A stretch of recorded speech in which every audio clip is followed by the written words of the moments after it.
got to understand, so much happened during ancient times. We so stuck on Kemet, rightfully so. We stuck on, transatlantic slave trade, sub-Saharan slave trade. It's so much more that happened. It's a big gap that is basically being, looked over. It's not being talked about enough. A lot of people are not really digging into the history of it to get people to a better understanding of what took place. Because we look back, and everybody know about this, we see the black gods of Asia. You see the black gods of India. And we know that, Krishna, and we know that Vishnu and all these black gods, about the Sambo and everybody like that. All these Hindu and Buddhist gods were black. They were worshipped as black gods. All the gods were worshipped as being black at some point in time. We need to understand what happened, what took place to where the culture basically got rid of all their black idols. And understand this too, if you travel a lot, you see that, especially since I go to Thailand a lot, and in India as well, you see that the civilizations moved away from the ancient lands. That's another thing you got to understand. Why? You go back to different parts of like Thailand and India as well, Cambodia, they have the ancient ruins. And the space is basically really preserved for tourists and stuff like that. But you got to think, why wouldn't they want to live there? I mean, this stuff is beautiful, as you will see.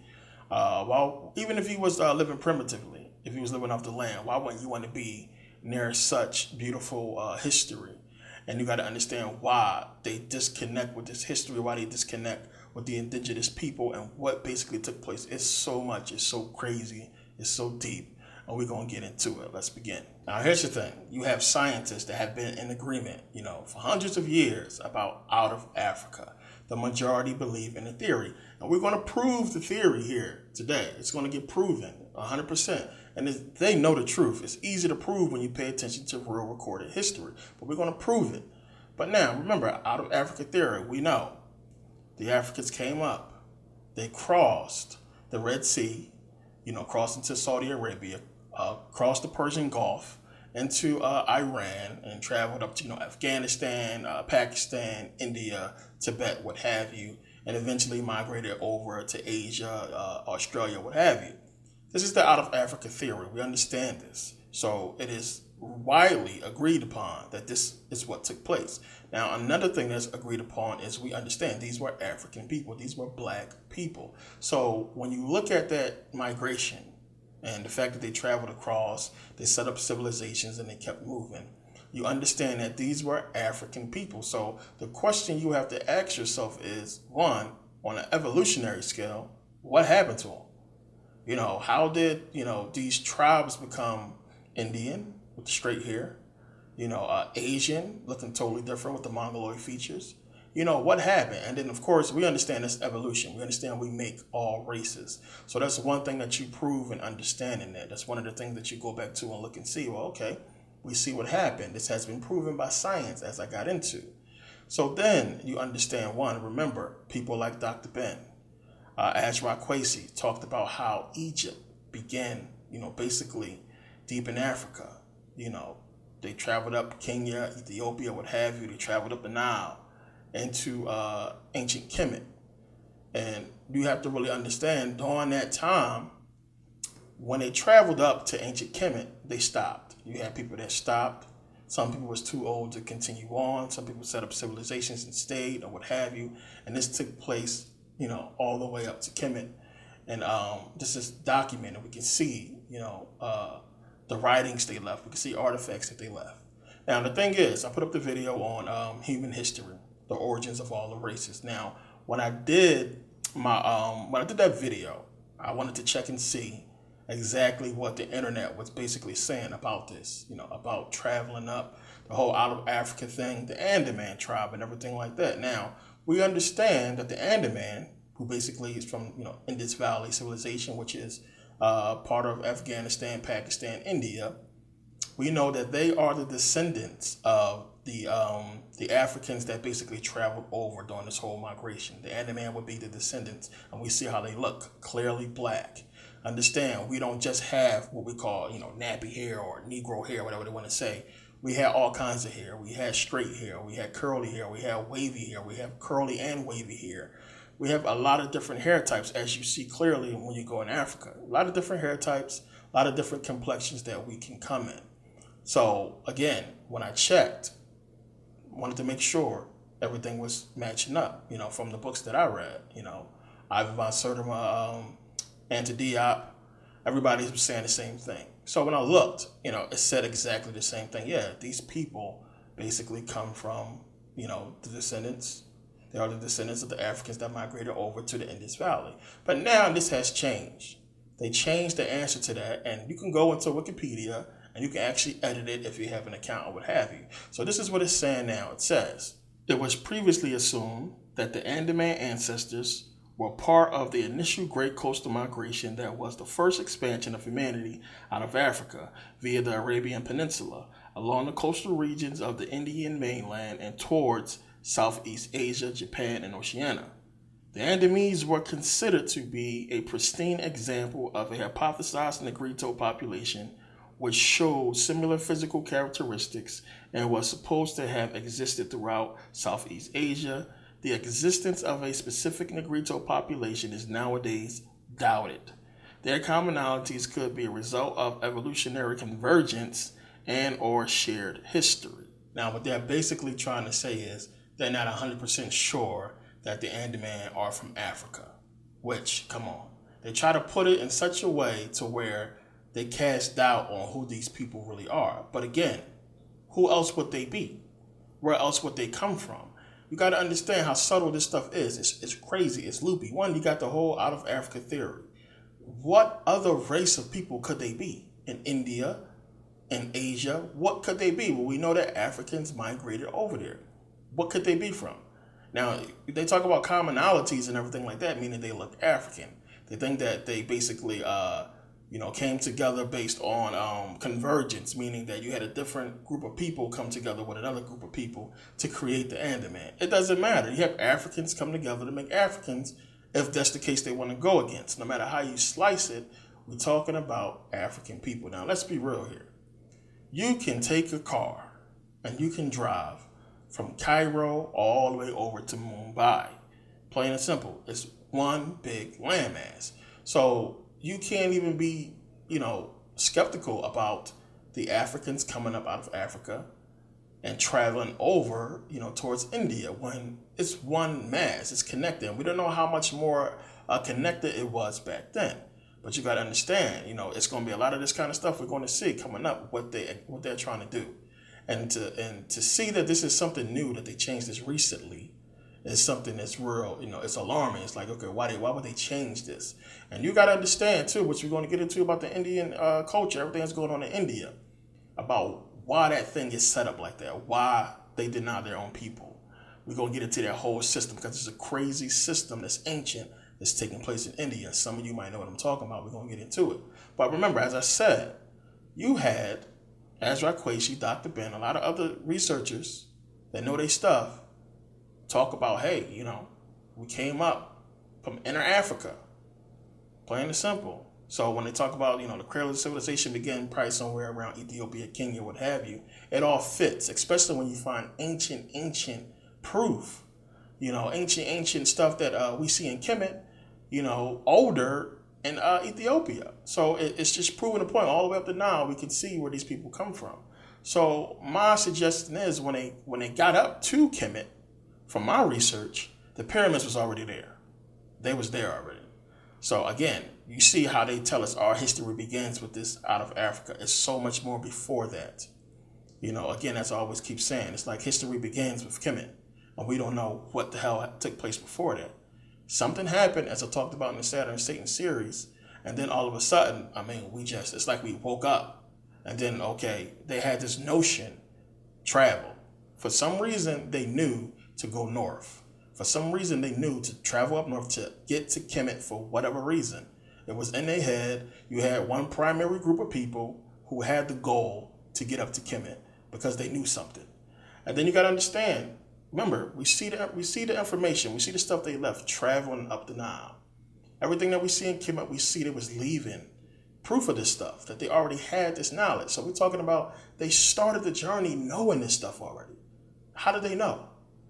And they got to Kemet, And to me, from my research, those pyramids was there. The Great Pyramids was already there, and they were trying to reconstruct them. Now, to me, again, yeah, we descend from whatever civilization that was, whatever people that built them. Because these are things you got to really take into consideration. Where did they get the information from? There's no computers. How did they know? Why was everybody coming to them for information? So you got to understand what they're trying to do, how they're trying to switch it. Now, this gets really deep. It's a whole bunch of history we're going to get into. So now here's the thing that you're going to find out when you start doing this research, when you start looking into that time period, because I know a lot of you do your own research as you're supposed to.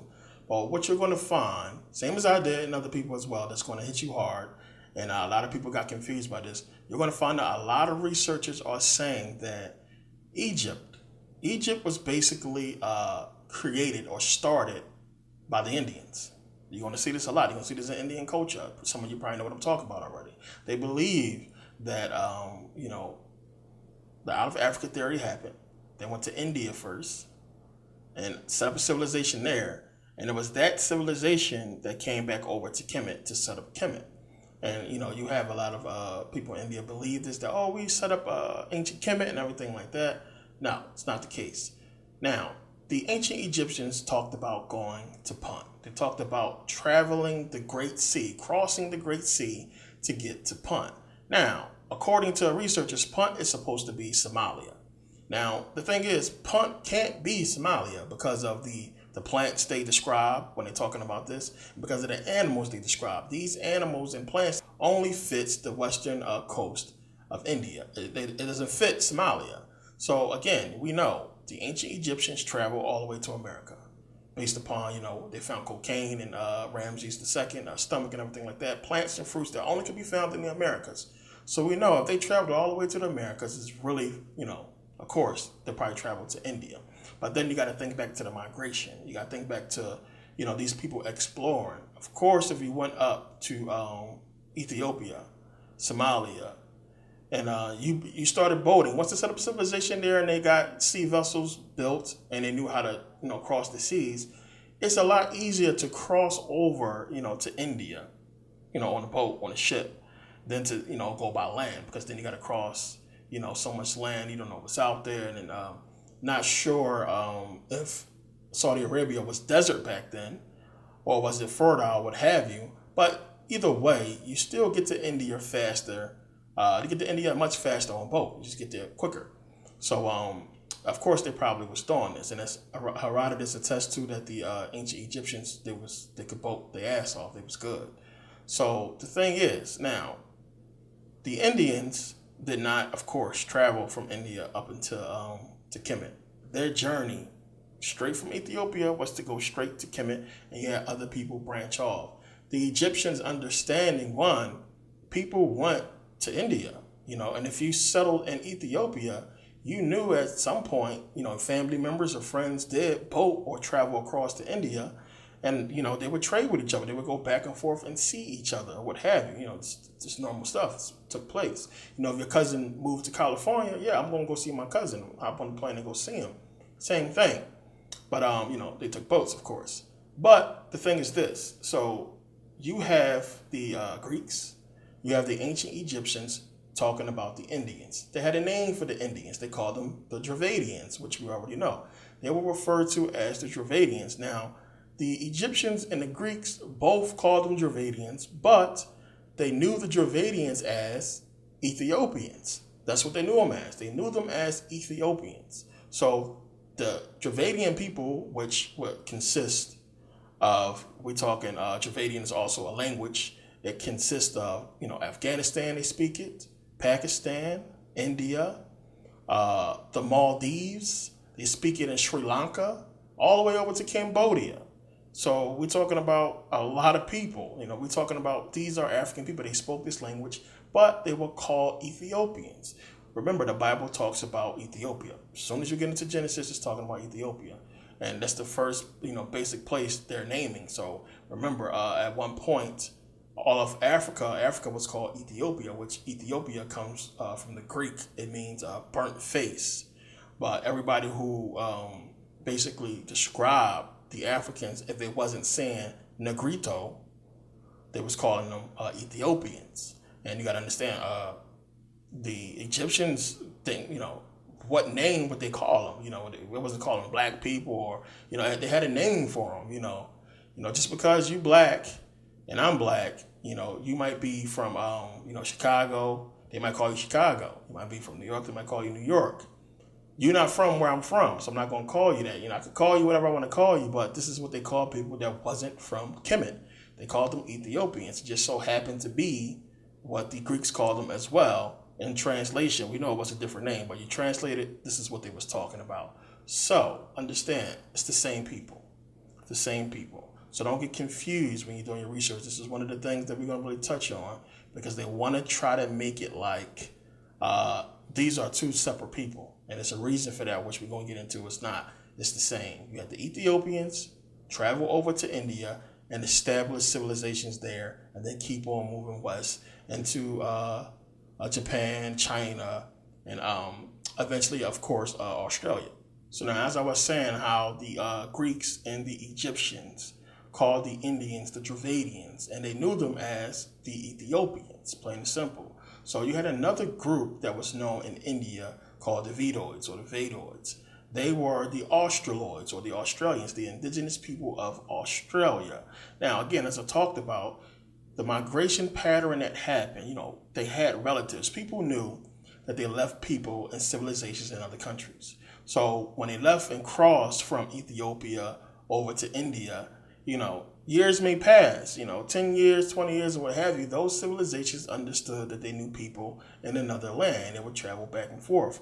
No different from down with the Australoids, with the Australians. They would travel up. And if you look at a map, you can see it's a straight shot almost back up to India, that they could travel by boat or go by land. Now, this is how they differentiated the Indians or the Vedoids from the Dravidians. And basically, when you look at them, they almost look the same skin tone, of course, dark skin. But the Australoids had basically curly, wavy hair, and the Indians had straight hair. And again, this is the same thing that Diodorus attests to. This is what he talks about. He says that the only way you could tell a difference between the Africans, the Indians, what have you, is because of the hair. The hair may be different. That's how they told them apart. It's because some had straight hair, some had curly hair, some had wavy hair. This is how they told them apart. But again, they were melanated people, dark skin, burnt. In some cases they would call them, burnt skin. It's just what was known about the people and how they described them. So, it's crazy that, so much happened. You had all these civilizations worshiping black gods. Everybody worshiping black gods, until you basically had an invasion of the Europeans come in and change things. And there's no way in the world, understanding what we understand and knowing this history, that we should be debating what color was the Egyptians. There's no way in the world, if people understood the history that's out there, that's proven, because these people left artifacts, they left civilizations, they left graves. We can still find this stuff. The stuff is still there. There's no way in the world we should be debating what color was the Egyptians. There should be no Indian person talking down to a darker skinned person. It shouldn't be. It's where you came from. And you got to understand what took place. I got some Indian friends. I hope they watching this video so they can understand their history. Because from what we talked about, these dudes is lost. Y'all lost. And one of the reasons why I want to do this video, so you can understand. It's crazy how you got to tell people about their own history. They should know it. And a lot of people want to avoid the past because it deals with racism. It's consumed with racism. And that's part of an agenda that we got to look into and understand. This stuff is deep, as we'll get into in a second. But you got to understand what took place. A major thing took place that we're going to talk about. Now, Herodotus says in Herodotus book 2, he said that the ancient Egyptians had burnt skin, flat noses, thick lips, and woolly hair. This is how he described them. As I talked about what Diodorus said, the only way you could tell them apart sometimes is by the hair, but they're basically, dark skin. Now, Diodorus also said that he said the name Nile seems connected with the Indian term Nihilus black. Again, we're going to keep finding this connection between the Egyptians and India. This is a huge thing a lot of people don't understand.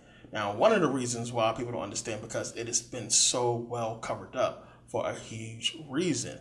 Now, the thing is, when they went into the tomb of Ramses III, they found his maps and they found his notes. Now, on his maps, he had India marked as Egyptian territory. Now, one of the ways we can prove this is you got to understand, one, remember you had Alexander the Great, Alexander the Greek, or what have you. Remember, they invaded Kemet, took it back from the Persians, took it from the Persians. Now, remember how Alexander died. How did he die? He died in Iraq, in Mesopotamia. Remember, he died in Mesopotamia on his way back from where? India. What was he doing in India?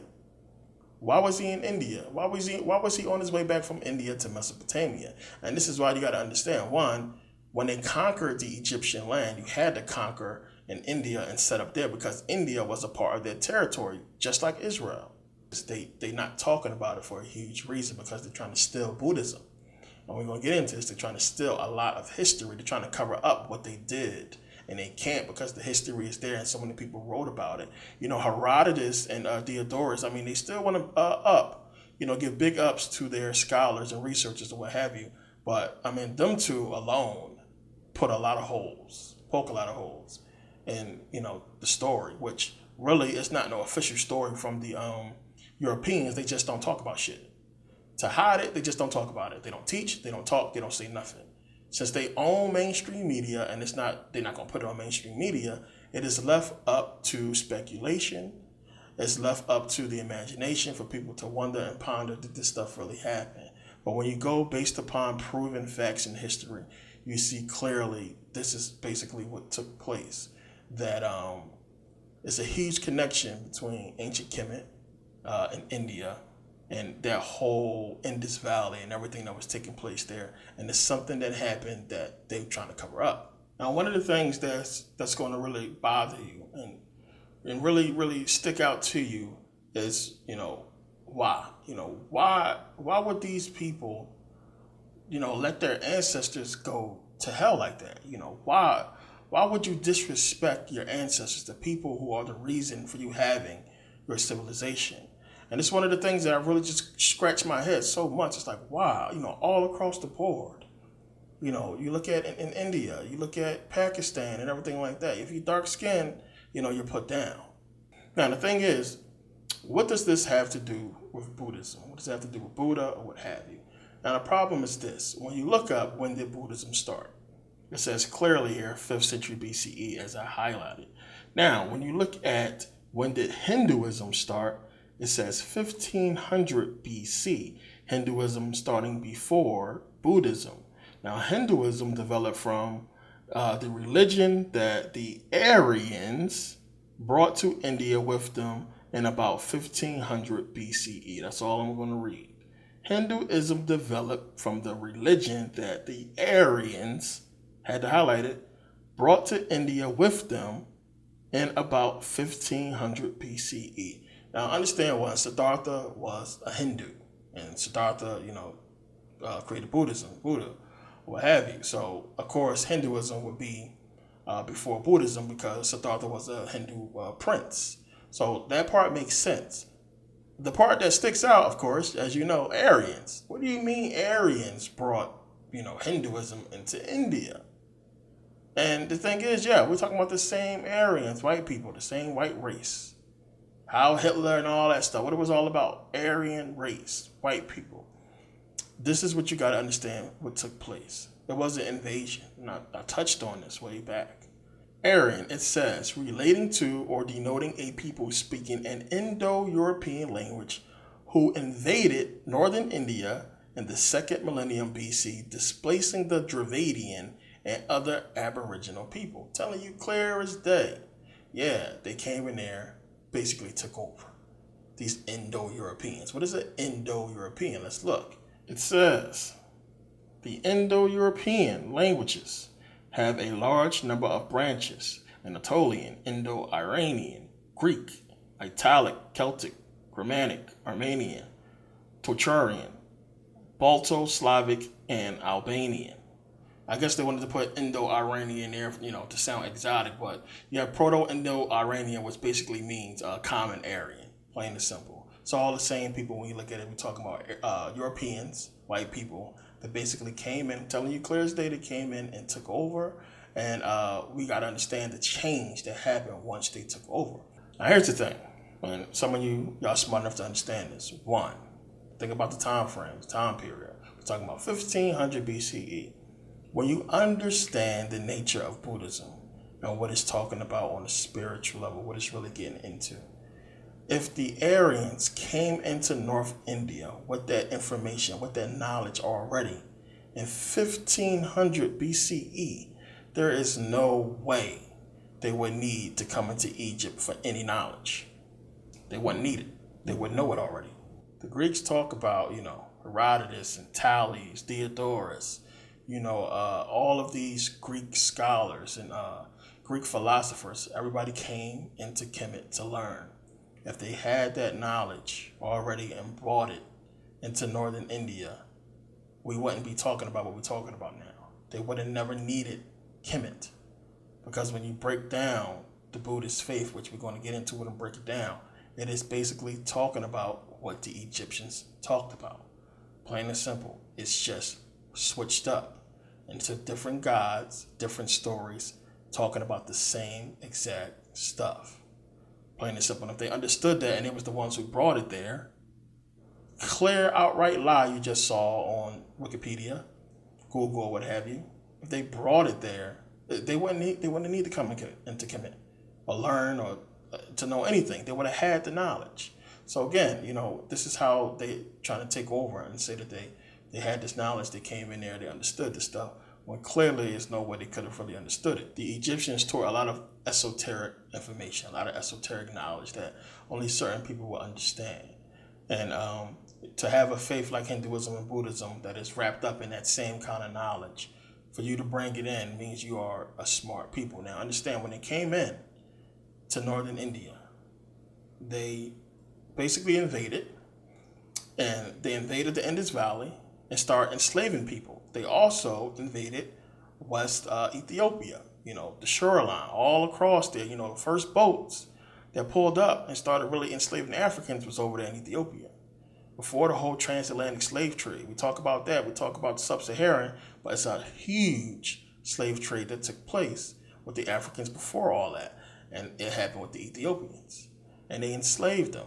They enslaved the people in the Indus Valley. And they set up a system of oppression that unbelievably still exists today in India.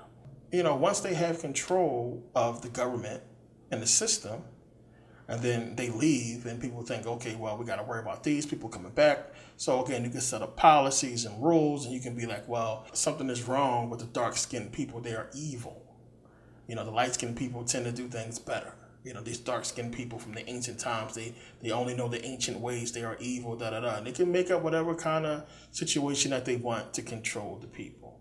And this is basically what took place and what they did. So what you will have is, order out of chaos. Once they have control of the government, they can come in and offer a solution to the problem that they created. So now the people who are left after this tragedy or war or what have you, they're sitting around thinking that, okay, our government is going to do what's in the best interest of the people. And then that never happens. And they can never figure out why it seems like the government is going away from the people. And they don't realize that their government and their government officials and all their leaders have basically been taken over, and they are now under control of the same enemy they just got finished fighting. So now we got to think back to Adolf Hitler. And then you got to start understanding what's the whole Aryan thing about. And everybody heard, white power, Aryan race, everything. But a lot of people didn't understand the history.